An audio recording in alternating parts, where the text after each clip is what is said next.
दिल ने कहा था कि तुमसे ये बातें छुपाऊं नहीं, लेकिन मजबूर हो गया। किस्मत ने मुझे इस रास्ते पर छोड़ दिया। मैं ना चाहते हुए भी गलत रास्ते पर चला और तुम भी इसका शिकार हो गई। तुमने अनजाने में सही, लेकिन मेरे गुनाहों का बोझ उठा लिया।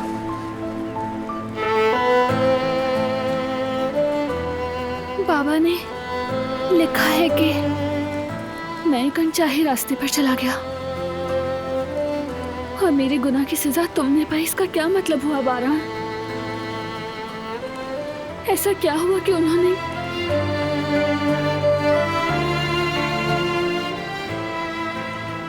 मुझे मेरी माँ से ही जुदा कर दिया?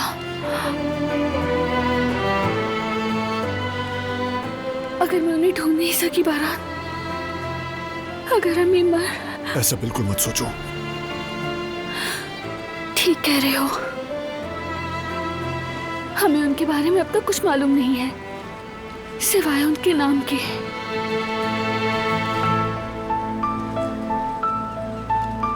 फिक्र मत करो बारान, मैं खुद को अब बेहतर महसूस कर रही हूँ।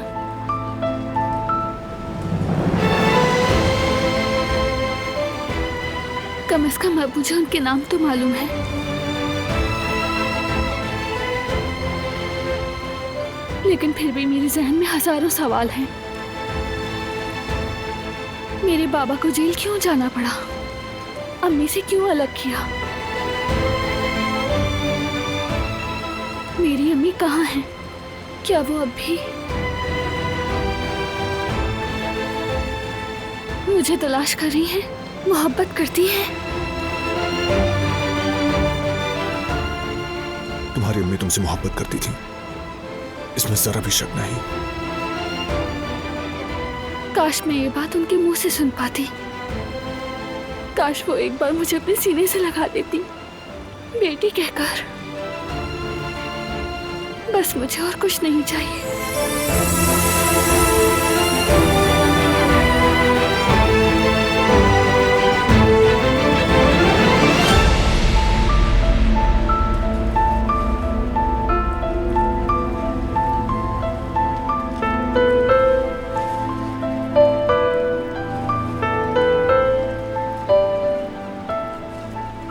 चलो चले।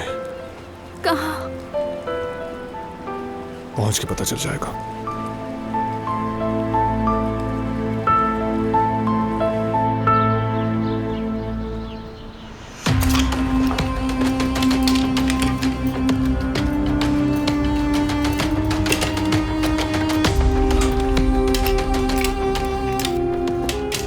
क्या कर रही हो हनीफा? क्या करती हुई दिखाई दे रही हूँ सईद? सामान समेट रही हूँ अपना। हमें जितनी जल्दी हो यहाँ से निकलना होगा। बहुत जल्दबाजी कर रही हो, पुरसुकून हो जाओ। नहीं कर सकती। तुमने बारान को नहीं देखा? उसने तुम पर बंदूक तान ली थी। जरा सा रह गया था कि तुम्हें मार ही देता। वो नहीं मारता। क्या गारंटी है? चाहो तो मेरी बात लिख लो, ये मामला अभी खत्म नहीं होने वाला। थोड़े ही वक्त में कराबे खानदान को भी सब पता चल जाएगा और वो हमें कभी भी माफ नहीं करेंगे।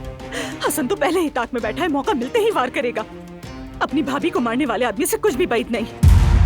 इस मुश्किल वक्त में तो हमें जमरुद के पास ही जाना पड़ेगा सईद। क्या हो गया हनीफा? जर्मनी जाना इतना भी आसान नहीं है, और अगर चले भी गए तो कहाँ रहेंगे बताओ? कहीं न कहीं रहने का बंदोबस्त हो ही जाएगा। बस अभी कुछ भी करके यहाँ से निकलना जरूरी है। देखो वरना वो जेवदत को जिंदा नहीं छोड़ेंगे और उसके बाद हमें भी नहीं। जेवदत को फोन करके कहो यहाँ फौरन आ जाए, फौरन। अच्छा बस ठीक है, कर रहा हूँ। या अल्लाह, ये कैसा इम्तिहान आ पड़ा है सर पर।